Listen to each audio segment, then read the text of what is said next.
where we tackle the hobby's hottest topics in depth to help you navigate the sports card landscape and enjoy the hobby we all love. Here's your host, John Newman.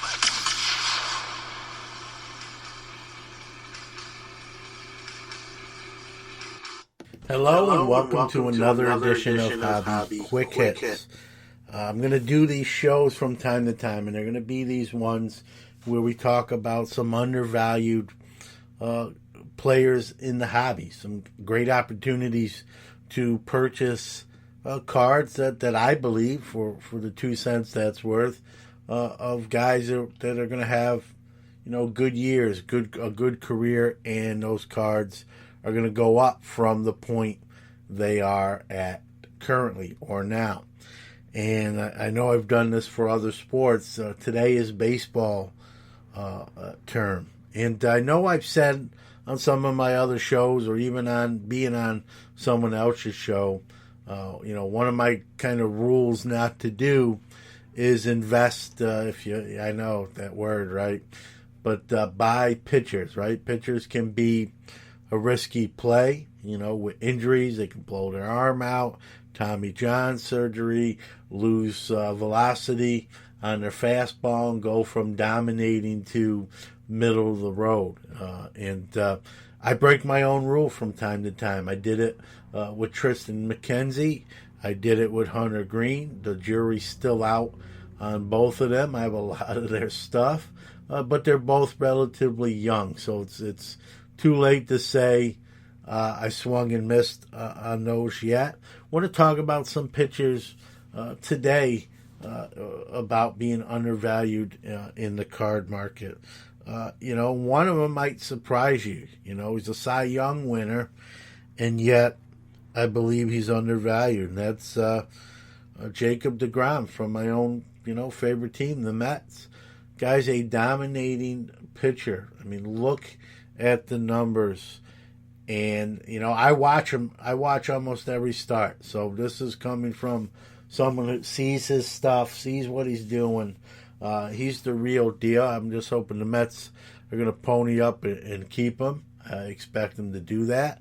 And this, another reason I'm really sort of surprised he's as undervalued as he is, being that he plays in New York. His cards are starting to go up. His autograph stuff, actually, specifically, is starting to really rise up there. That opportunity for autograph stuff might be sort of kind of closing on you. But rookie cards and things like that from his rookie year are still, to me, obtainable and worth obtaining, but they're also rising too. So this one's probably got, you better hurry. I think this one has the hurry tag on it, because I don't know how long I can say Jacob deGrom is underrated in the hobby. It's the sand through the hourglass on that statement is nearing probably the end. But another guy I like, pitcher, again, even though I try to not do that with pitchers, is Walker Buehler from the Dodgers. I know they just signed Trevor Bauer to a big contract, and I'm going to say it. I think right now Walker Buehler's the best pitcher on that staff, and that's a staff that's loaded with Kershaw, Trevor Bauer. I think Walker Buehler has the best stuff. He has the best upside, being younger. He got some playoff experience. Last year, performed well, and again, another guy, just being a pitcher alone has kept his values down at a very affordable level. You can buy, Bowman Chrome rookies, rookie autos. Even, we always think about Bowman and Bowman Chrome as to get these autographed rookies, but look at other autographed insert or autograph cards. Finest has finest rookie autos. Even Bowman's best rookie autos. I like them. There's probably some of the there's some of the sharper looking ones, and again, and still at very affordable levels. And so Walker Buehler still at that affordable level. kind of overshadowed by two older veterans in Kershaw and Bauer, but I don't think that's going to be much longer. I think people are catching on, like me, that he is actually the best player, best pitcher on that staff right now. Let's talk about some non-pitchers, right? You're not going to hear the Mike Trouts and the Luis Roberts today. They're already at that high ceiling, in Mike Trout's case, deservedly so. In Luis Roberts' case, hype so. Hasn't kind of cashed a check by his play yet. I believe he will. I don't think he's going to be a bust, but what do I know? But we're not going to talk about that stuff. That's not what being undervalued is. So let's talk about some position players, if you will. Let's start with the guy that won MVP, yet you never know it by looking at what his cards go for. And that's Freddie Freeman from the Braves. Great lefty hitter, sweet swing, MVP winner, really starting to get in the groove. Had some earlier injuries early in his career where he wasn't putting full seasons together. I think he's past that point now, and I think more people are starting to catch on to Freddie Freeman. In Atlanta, they know about him. He's no secret, but I think the word's sort of getting out there across the baseball nation, the baseball card nation. But still a great opportunity to get some early cards, rookies, parallels of him, still at a decent price. His teammate, arguably one of the best infielders in the game. But again, he's overshadowed by, your Ronald Acuna's in that lineup, and Freddie Freeman, the veteran hitter. But that's Ozzie Albies, again, one of the best, shortstop, second baseman in the game, and still very undervalued. He's a guy.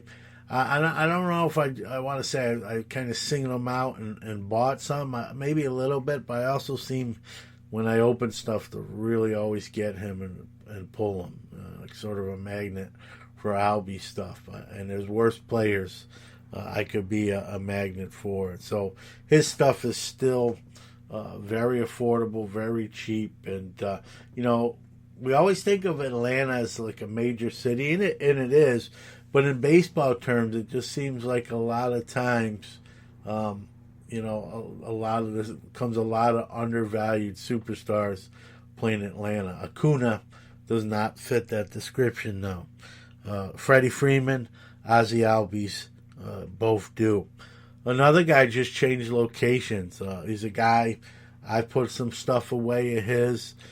Perennial Gold Glove winner, perennial all-star player, does it with his bat, does it with his glove, kind of sort of quietly, but building a really great resume, and that's Nolan Arenado, now in St. Louis. And, not a sexy name in terms of, he's a superstar player, almost without being a superstar, just moved to St. Louis, from being in Colorado and kind of went in, underachieving teams.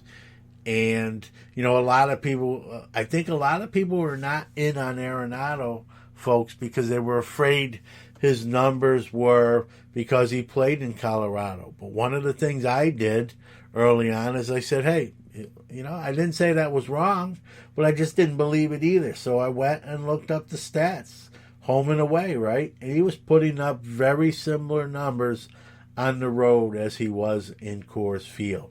And so what it told me is this guy's just good. He just happens to play in Coors Field and be a great hitter. And so I wasn't buying if he's ever not on the Rockies, he's going to become an average player instead of a great player. He's getting the Coors Field bump, as they call it. I didn't buy it, never bought into it. And even when I started to wonder, I checked for myself and ended the debate in my own mind that, no, this guy can just rake. It doesn't matter what stadium he's in. And I know it's early in St. Louis, but looks like he is that guy that I pegged him for. So his stuff is still undervalued. You can buy, graded tops tradeds of his, depending on condition, for under $100. You can even get the gem mint once for under $200. Some of his autograph stuff still very affordable in relativity to what some other guys' stuff is going for. So I think the ROI on Arenado is still there. Again, it'll be interesting to see how will that change now that he's in a huge baseball town, baseball city in St. Louis. I think it will, but I still think you have ample time to get in on some Arenado stuff and be glad that you did. Another guy playing, two guys. Let's talk about two guys from the Oakland A's, if you will. Matt Chapman, third baseman, just putting together, we just talked about a third baseman in Nolan Arenado. Matt Chapman is putting together that type of career there in Oakland like an Arenado. And again, very under the radar, very, very undervalued. Again, doing it quietly. I think Oakland is sort of, not looked at. They, West Coast team plays their games at 10:30 at night when the East Coast is sleeping or getting ready to go to sleep. And people, speaking of going to sleep, I think people are sleeping on Matt Chapman that don't really follow baseball to the T. And so I think Matt Chapman's a very undervalued player. I think he's starting to get more notice, get more recognition, so that may eventually change. But at this point, he's still a guy you can get in on and get some stuff. His teammate, Ramon Laureano, this one I'll say proceed with a little more caution. He's still young, and there's people who just don't believe that he is what he's doing. They think he's caught lightning in a bottle. But this guy is a 5'2" player, 20-20 guy. As someone who plays fantasy leagues like I do, he's a guy I make a point to target and acquire. Because, in auction league, we talk about being undervalued in the hobby market. He's undervalued in fantasy auction leagues where I always seem to get him at a great price, and he pays dividends. Starting to hit for more average, starting to, he's always been a guy with some pop, and he's always been a fast guy, and he's always been a great Gold Glove type outfielder. So, I think he's going to be one of those guys, barring injury or barring him falling off the table, when you look at his career, when it's all said and done later on, years from now, he's going to really surprise you. You're going to be like, wow, I didn't realize he's that good. I think he's doing that now, where people are like, I didn't realize he's had those 2 or 3 type years already, even at that early stage of his career. So he's a guy, I think, definitely very cheap for what the numbers he's putting up. I've talked to people in the hobby that I've kind of, will share insight with, and the vibe I get from them on him is like, yes, he's doing that, but they don't see it long term, and so they're not all in like I'm thinking you should be. And again, I may not be right. It's all speculation, right? A couple more guys, and we'll wrap it up. He just went down with an injury for the White Sox. That team is so loaded with young talent. We probably could name a couple guys from them on this list, and I know he went down, and he's probably going to miss most of the year, if not all the year. And that's Eloy Jimenez. He's going to be a guy, I believe, in my opinion. He's going to be a guy who's going to win MVPs. He's playing on a team with a overhyped, I don't want to say overhyped, a hype up young superstar in Luis Robert, another young great hitter in Yohan Moncada, an MVP guy in Jose Abreu, and I don't think, a great young hitter, Nick Madrigal, But I think people kind of sleep on Eloy, and it's a shame he got injured this year. I think he was a candidate to win MVP on a White Sox team that I think is going to win that division and make some noise in the postseason. Whether he misses this year, the whole year, or most of it, he should return. I wouldn't jump off the ship because of one injury. You just hope that's really what it is, and that this isn't sort of an every other year thing where he's missing time, and that's what you got to be careful. But I'm a believer in Eloy, and so he's still a buy to me when I go out there and start doing searches for things to buy. He's one of those guys I still look for because I think he's still undervalued. When you look at what some of his stuff goes for, even in comparison to his teammate Luis Robert, and who hasn't done it really officially yet, and he sort of gets outshined by him hobby wise, and so I think it's a great opportunity to get some Eloys at a great price and just wait it out and see if what I think he's going to be long term, if that's what actually occurs. Let's name one more guy for this episode that I like in this vein, and I'm going to be a homer here. He plays for the Mets, and not a sexy player, but just has some pop. He's going to bat like over 300 every year. Potentially hit 20 home runs, drive in some runs, and it's Jeff McNeil, and plays hard, does it the right way. Has hit at every level. He's not going to be, a superstar in that, right? And again, maybe this is a little bit of me being a homer, but he's a guy that's just a consistent hitter, can, hit opposite field and pull the ball, and just, if I'm a coach teaching someone how to be a pure hitter, he's really right there at the top of my list of current ball players of who to use as an example. He'd probably be more known if he hit, more home runs. Chicks and hobbyists dig the long ball, but he's a guy that the thing that scares me is maybe some injuries here, kind of the way he plays. But if he has a long career, which I think he's capable of, you're going to look back at the numbers he kind of will compile and say, maybe a Hall of Famer. Might put together that sort of Hall of Famer type career kind of quietly.